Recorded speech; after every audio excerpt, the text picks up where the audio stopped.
इस वीडियो में हम मैक्रो इकोनॉमिक्स का मनी और बैंकिंग चैप्टर से बैंकिंग स्टार्ट करने वाले हैं। लास्ट की वीडियोस में हमने मनी को डिटेल में डिस्कस किया था, आप जाके डिस्क्रिप्शन में चेक कर सकते हैं, उसमें मैंने उसकी पूरी प्लेलिस्ट अटैच की है। तो चलिए स्टार्ट करते हैं बैंकिंग। देखिए मनी वाला पार्ट तो हमने काफ़ी अच्छे से कंप्लीट किया। बैंकिंग वाला जो पार्ट है इसमें हमको कमर्शियल बैंक और सेंट्रल बैंक के बारे में सेपरेट पढ़ना है। तो इस वीडियो से हम पहले से स्टार्ट करते हैं, हम कमर्शियल बैंक्स के बारे में पढ़ेंगे, उसके बाद हम सेंट्रल बैंक के बारे में पढ़ेंगे। सो इस चैप्टर में कमर्शियल बैंक के बारे में और सेंट्रल बैंक के बारे में डिटेल में दिया गया है कि क्या फंक्शंस होते हैं, सेंट्रल बैंक का क्या रोल होता है, सेंट्रल बैंक कैसे मनी सप्लाई कंट्रोल करती है, रेपो रेट क्या होता है, बैंक रेट क्या होता है, डिटेल में एक्सप्लेनेशन दिया हुआ है सेंट्रल बैंक के बारे में। और बैंक्स पैसा कैसे बनाती हैं, ये कमर्शियल बैंक्स के बारे में ये सब दिया गया है। तो हम लोग सीरीज वाइज स्टार्ट करते हैं। इस वीडियो में हम इंट्रोडक्शंस लेके चलेंगे, या जो कमर्शियल बैंक्स है उससे थोड़ा कनेक्ट करते हैं टॉपिक से, फिर आगे जाके डिटेल में पढ़ेंगे। देखिए ये वीडियो का हमारा टॉपिक होगा कि कमर्शियल बैंक क्या होती है और कमर्शियल बैंक के फंक्शंस क्या होते हैं। तो स्टार्ट करते हैं। सबसे पहले ये जानते हैं कि कमर्शियल बैंक्स क्या है। देखिए कमर्शियल यानी कि वर्ड में कॉमर्स आ गया, कॉमर्स आ गया है, यानी कि समझ जाइए ऐसी बैंक्स जो कहीं ना कहीं पैसे से पैसा जनरेट कर रही हैं या वो बिजनेस कर रही हैं, मनी मैनेजमेंट का बोल सकते हो। सो कमर्शियल बैंक्स एक ऐसी बैंक होती हैं जो कि नॉर्मल पीपल को मनी लेंड करती हैं और बहुत सारे फंक्शन परफॉर्म करती है, चाहे उनको पैसा देना, उनका पैसा सेफ रखना, लॉकर फैसिलिटी प्रोवाइड करना, बैंक ड्राफ्ट प्रोवाइड करना, ऑनलाइन ट्रांजेक्शन करना, यानी कि मनी रिलेटेड सारे हेल्प जो है वो बैंक नॉर्मल पीपल को पहुंचाती है। ये होती है कमर्शियल बैंक। कमर्शियल बैंक बहुत सारी होती है और इसकी एक रेगुलेटरी बॉडी होती है जो सारी कमर्शियल बैंक्स को कंट्रोल करती है, जो होती है सेंट्रल बैंक। ठीक है, सो कमर्शियल बैंक का एग्जांपल है जैसे state bank of India, PNB हो गया, ये सारी हमारे एचडीएफसी, जितनी भी बैंक्स हैं जो काम करती हैं लोन प्रोवाइड करने में, वो सारी कमर्शियल बैंक के अंदर आती है। कमर्शियल बैंक के वैसे तो बैंक बहुत सारे काम करती है, तो उनके काम को हमने दो मेन कैटेगरी में डिवाइड किया है। एक बैंक का प्राइमरी फंक्शन होता है, दूसरा बैंक का सेकेंडरी फंक्शन होता है। ठीक है, प्राइमरी फंक्शन यानी कि बैंक होती क्या है। देखिए जब भी हम बैंक्स के बारे में सोचते हैं, हम बचपन से सीखे, तो हमको इतना दो चीजें समझ में आती है कि बैंक हमारा पैसा अपने पास रखती है, यानी कि बैंक डिपॉजिट एक्सेप्ट करती है, और दूसरा अगर मुझे पैसे की जरूरत है तो बैंक लोन प्रोवाइड करती है। ये मैं बचपन से सिर्फ यही दो ही चीजें जानती हूँ कि बैंक मेरा पैसा अपने पास सेफ रखती है और बैंक जब तक मुझे जो पैसे की जरूरत होती है बैंक मुझे पैसा देती है, लोन देती है। यानी कि दो प्राइमरी फंक्शन है जिसके नाम से बैंक जानी जाती है। पहला प्राइमरी फंक्शन है कि वो एक्सेप्टिंग डिपॉजिट, बैंक्स ना जो भी हम पैसा अपना जमा रखते हैं वो एक्सेप्ट करती है, और दूसरा उसका फंक्शन है एडवांसिंग लोन, और दूसरा क्या करती है, लोन देती है। ये प्राइमरी फंक्शन है। ठीक है, और फिर धीरे धीरे जैसे मैं बड़ी हुई तो मुझे ये पता चला कि बैंक के और भी काम होते हैं, जैसे बैंक चेक फैसिलिटी प्रोवाइड करती है, बैंक ड्राफ्ट, कभी कभी वो हमें ओवरड्राफ्ट फैसिलिटी देती है, बैंक के पास लॉकर फैसिलिटी भी होती है, और बैंक हमको ट्रैवलिंग का चेक भी बना के देती है। ऐसे करके बैंक्स के बहुत सारे अलग भी फंक्शन होते हैं ये दो के अलावा, यानी कि हमको इसमें बैंक्स के प्राइमरी और सेकेंडरी फंक्शंस भी पढ़ने हैं। तो इस वीडियो में हम सिर्फ प्राइमरी फंक्शंस को डिस्कस करते हैं। सबसे पहले मैंने आपको बताया कि ये कमर्शियल बैंक होती क्या है। एक बार थ्योरेटिकल में आप जो भी पढ़ेंगे उसको याद रखना।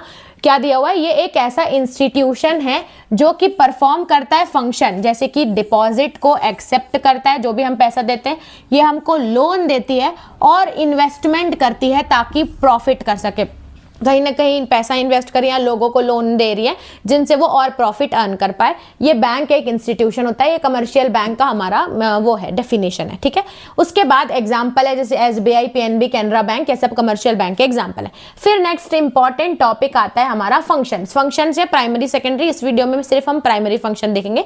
दो ही चीजें जो हम बचपन से जाने, बैंक हमारा पैसा रखती है, हमको पैसा लोन में देती है, एक्सेप्टिंग डिपॉजिट और granting loan, advancing of loan. ठीक है, इसमें को रटने की जरूरत नहीं, ये दो चीजें बेसिक अगर आप अपनी रियल लाइफ से कनेक्ट करके रखेंगे तो आपको अच्छे से समझ में आएगा। ठीक है, अब एक्सेप्टिंग डिपॉजिट, डिपॉजिट एक्सेप्ट करना, कैसे डिपॉजिट एक्सेप्ट करती है।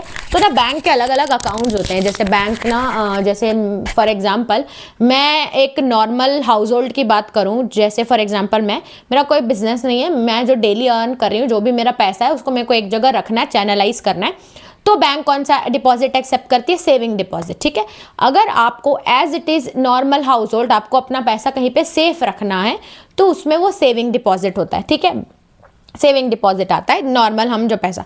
उसके बाद कोई कोई ऐसा होता है कि जैसे मेरा पैसा है उसको मेरे को लंबे समय तक बैंक में डिपॉजिट करके रखना है। बैंक किस तरीके से डिपॉजिट एक्सेप्ट करती है ये बस देखिए, एक्सेप्टिंग डिपॉजिट है ना, तो कैसे, अगर आप सेविंग है नॉर्मल, जब मैं चाहूँ तब मैं निकलवा सकती हूँ, मेरे को बस अपना पैसा एक जगह चैनलाइज करके सेफ रखना है, तो सेविंग डिपॉजिट आएगा, उस पर कुछ बैंक कुछ परसेंट इंटरेस्ट देती है। सेकेंड आता है कि मेरे को ना अपना पैसा लंबे समय तक सेफ रखना है, तो इसके लिए आता है फिक्स्ड डिपॉजिट। ठीक है, तो बैंक हमसे एक तो सेविंग डिपॉजिट एक्सेप्ट करती है, दूसरा फिक्स्ड डिपॉजिट। फिक्स्ड डिपॉजिट को हम टर्म डिपॉजिट भी बोलते हैं। जब हम बैंक में पैसा डिपॉजिट करते हैं for certain amount of time, कुछ पीरियड ऑफ टाइम के लिए हम अगर उस पैसे को रख रहे हैं तो वो होता है फिक्स्ड डिपॉजिट। ठीक है, तो फिक्स्ड डिपॉजिट और टर्म डिपॉजिट भी बैंक एक्सेप्ट करती है।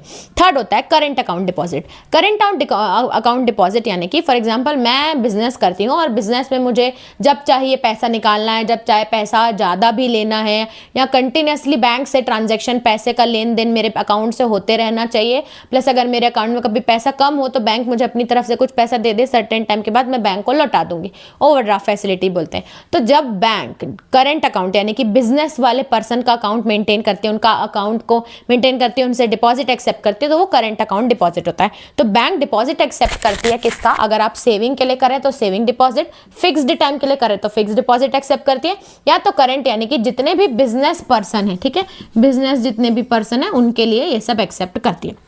ठीक है, ये था हमारा एक्सेप्टिंग डिपॉजिट। फिर आता है एडवांसिंग लोन। बैंक ना लोन भी प्रोवाइड करती है।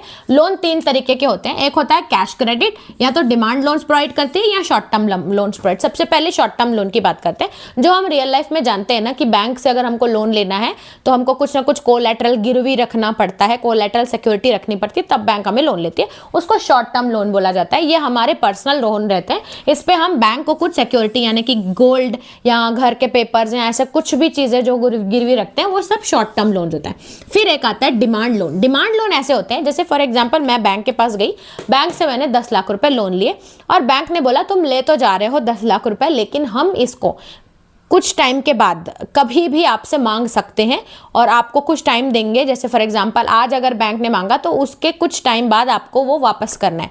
जैसे आपको सर्टेन, जैसे फॉर एग्जांपल आप बैंक से 10 लाख का लोन लेके आए और 1 महीने बाद बैंक ने बोला 10 लाख रुपए वापस दो और आपको 3 दिन का टाइम दिया, तो 3 दिन के बाद आपको बैंक को वो सर्टेन टाइम देगा, आपको 10 लाख रुपए लौटाना है। तो डिमांड डिपॉजिट ऐसे डिपॉजिट होते हैं जो बैंक आपको लोन तो देती है लेकिन वो कभी भी आपसे वापस वो पैसा मांग सकती है, उसको हम डिमांड डिपॉजिट बोलते हैं। refers to those loans which can be recalled demand by bank and bank कभी भी उस पैसे को आपसे वापस मांग सकती है। फिर आता है कैश क्रेडिट। कैश क्रेडिट यानी कि छोटे मोटे लोन्स होते हैं जनरली फॉर 1 ईयर, जिसमें आपको छोटा अपने किसी स्टॉक, अपने किसी बॉन्ड को, स्टॉक बॉन्ड जो रहते हैं आपके गवर्नमेंट को गिरवी रखे और गवर्नमेंट को दिए और उसके बदले आपने छोटा मोटा अमाउंट का लोन लिया तो उसको कैश क्रेडिट बोलते हैं। ये ना लोन है गिवन टू बोरोवर अगेंस्ट उसका जो करेंट एसेट्स हम यूज करें। ठीक है, एमसीक्यू में याद रखना, करेंट एसेट जैसे stock bond, current asset use करके जो लोन दे रहे हैं उसको हम लोग कैश क्रेडिट बोलते हैं। सो एक्सेप्टिंग डिपॉजिट हो गया, कैसे कैसे किस फॉर्म में करती है, और लोन भी वो किस किस फॉर्म में करती है ये हमने देखा। ये प्राइमरी फंक्शन के अंदर आता है। इसको अगर आप अपनी बुक से अब रीड करके रिवाइज करेंगे अच्छे से तो आपको वर्ड्स मिल जाएंगे कि कैसे आपको आंसर लिखना है, कैसे स्टेटमेंट बेस्ड आजकल क्वेश्चन आते हैं तो कैसे आप उसको हाईलाइट करोगे कि वो कौन से फंक्शन की बात कर रहा है, या आंसर राइटिंग कैसे इंप्रूव करनी है। तो चलिए नेक्स्ट फंक्शन में चलते हैं और सेकेंडरी फंक्शन ऑफ बैंक्स देखते हैं।